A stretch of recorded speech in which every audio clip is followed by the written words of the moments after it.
करे श्रम देवता की आराधना। आलस्य हमारा सबसे बड़ा निकटतम शत्रु है और एक तरह से सबसे बड़ा अप्रत्यक्ष अपराध भी, क्योंकि इसने जितने बहुमूल्य जीवनों को बर्बाद किया है उतना शायद ही किसी ने किया हो। समाज का भी जितना अहित आलस्य ने किया होगा उतना बाकी सब ने मिलकर भी नहीं किया होगा। अन्य पाप तो दुर्घटना के रूप में आंखों से देखे जा सकते हैं, पकड़ में आ सकते हैं, उनकी प्रतिक्रिया तत्काल होती है और प्रतिरोध की व्यवस्था भी बनाई जा सकती है, जैसे चोरी, हिंसा, बलात्कार आदि।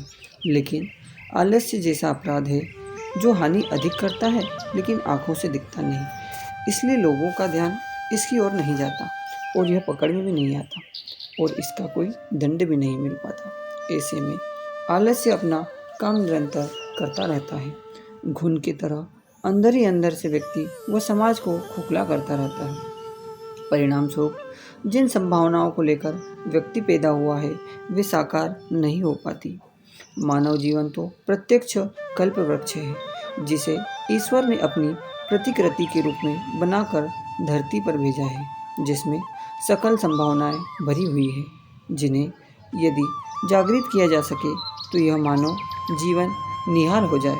लेकिन आलस्य रूपी एक अवगुण इन अनंत संभावनाओं पर तुषाराघात कर देता है, व्यक्ति के जीवन को नकारा बना देता है और समाज को पिछड़ा एवं प्रतिगामी जीवन के तमाम अवसर, साधन एवं सुविधाओं के रहते भी ऐसे में व्यक्ति आगे नहीं बढ़ पाता, जबकि श्रम का अवलंबन लिए व्यक्ति तमाम अभाव एवं प्रतिकूलताओं के बीच भी अपना मार्ग निकाल ही लेता है। पग पग पर ऐसे व्यक्ति के अनगिनत उदाहरण देखने को मिलते हैं जो गई गुजरी स्थिति से पैदा हुए थे, जिनके घर की आर्थिक व सामाजिक स्थिति ठीक नहीं थी, जिनके आधार पर उनसे कोई बड़ी आशा नहीं की जा सकती थी, लेकिन अपने अथक श्रम और प्रचंड पुरुषार्थ के बल पर वे निर्धारित लक्ष्य की ओर तीव्र से आगे बढ़े और अभीष्ट फल को प्राप्त कर सके। इनकी प्रगति उन्नति के पीछे एक ही साधना का प्रभाव रहा, जो था परिश्रम, जिसके बल पर इन्होंने अपनी पिछड़ी स्थिति के बावजूद चमत्कारिक सफलताएं प्राप्त की और अपने साथियों को कोसों पीछे छोड़ते हुए अपनी श्रेष्ठता को सिद्ध करने में समर्थ हुए। कई लोगों में ऐसी जन्मजात विशेषताएं व प्रतिभाएं पाई जाती है, इनकी शारीरिक व मानसिक क्षमताओं दूसरों से अधिक होती है, जिनके आधार पर वे जल्दी और अधिक सफल हो पाते हैं। इन्हें देखकर ईश्वर पर पक्षपात करने का आरोप लग सकता है, लेकिन यह उनके पुनर्जन्म के परिश्रम का फल होता है, जो जन्मजात संस्कार के रूप में इस जन्म में अनायास ही उपलब्ध होने जैसा दिखता है। इस तरह परिश्रम ऐसी साधना है जिसका फल कभी निष्फल नहीं जाता। आज नहीं तो फल अवश्य फलित होता है। जन्मों जन्मों तक इसका प्रभाव रहता है।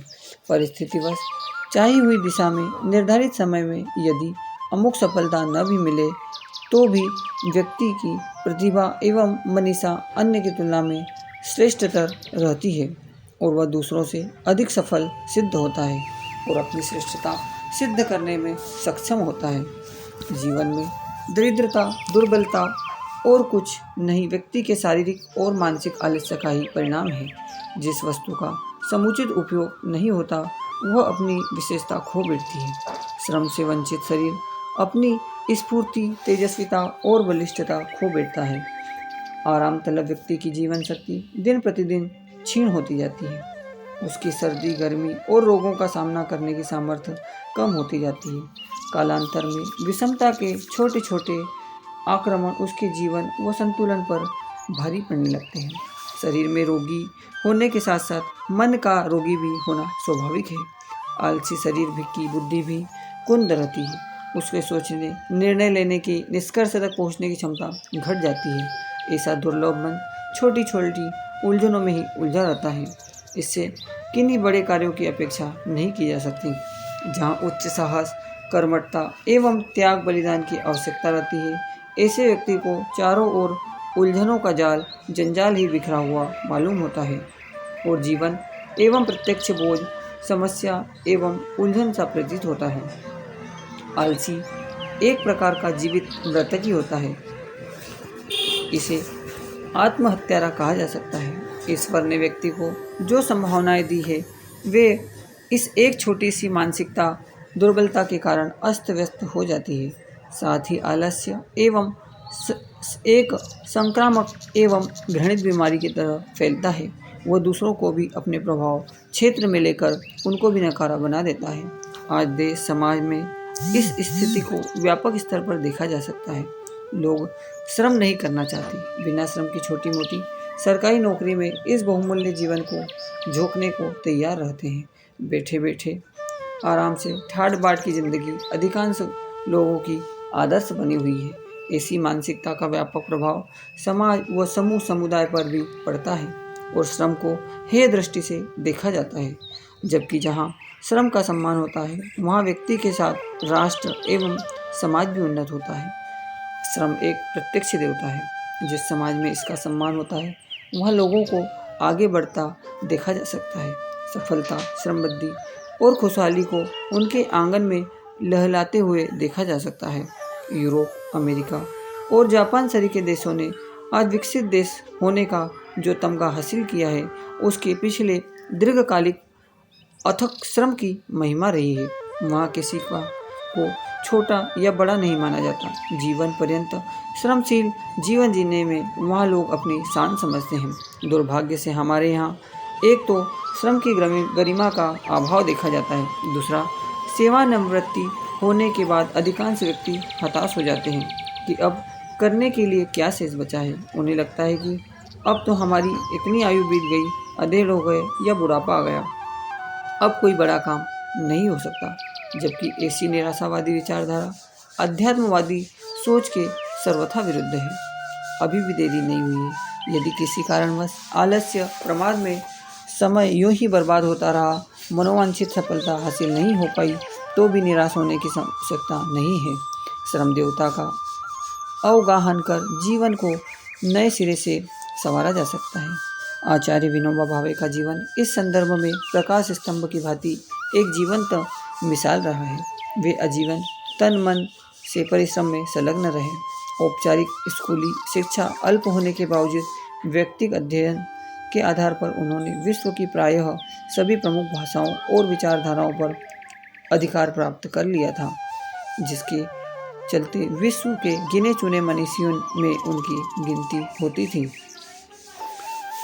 उनकी इस अभूतपूर्व प्रतिभा, योग्यता एवं सफलता के पीछे कोई चमत्कार नहीं था, बल्कि उनका अनवरत पुरुषार्थ और मनोयोगपूर्व किया हुआ श्रम ही था। यह राजमार्ग सबके लिए खुला हुआ है। 2 घंटे नित्य अध्ययन कर कोई भी व्यक्ति 30 वर्ष में विश्व के समस्त प्रमुख भाषाओं का विद्वान बन सकता है। परम पूज्य गुरुदेव का जीवन श्रम देवता की आराधना को समर्पित रहा। 3400 से ज़्यादा पुस्तकों की रचना का अति मानवीय पुरुषार्थ रहा हो अथवा मत्स्यावतार रूपी गायत्री परिवार की स्थापना महती कार्य, इसके पीछे उसकी श्रमशीलता की ऊर्जा ही अबाध रूप से कार्य करती रही। अतः हम भी समय रूपी ईश्वर प्रदत्त पूंजी को महत्व को समझें। समय के एक एक पल का सदुपयोग करें, समय को न गंवाएं। कहा गया है, जो कि समय को बर्बाद करता है, कालांतर में समय उस आलसी व लापरवाह व्यक्ति को बर्बाद कर देता है। अतः श्रम देवता की उपासना करें, समय की साधना करें। समय का यह सम्मान ही काल की आराधना है, यही महाकाल की उपासना है। और खाली चिन्ह पूजा के साथ की गई पूजा उपासना समय सदुपयोग के अभाव में अधूरी मानी जाती है। अतः आलस्य को त्यागिए, समय रहते शरीर के लिए समय दें, उसे स्वस्थ बनाएं। बौद्धिक विकास के लिए नित्य अध्ययन करें, चिंतन मनन समय निकालें और बुद्धि को धार करें। अपने मानसिक क्षितिज को विकसित करें तथा ज्ञानवान बने। जीवन में अनावश्यक कौशल के विकास के लिए भी नित्य कुछ समय निकालें। इस तरह शरीर, मन और बुद्धि को श्रम की भट्टी में तपाते हुए आलस्य को पास न फटकने दे। जीवन के हर स्तर पर आलस्य को भगाते हुए एक सक्रिय कर्मठ जीवन जिए और समाज का एक चैतन्य घटक बनकर इस जीवन को सार्थक बनाए। ओम शांति।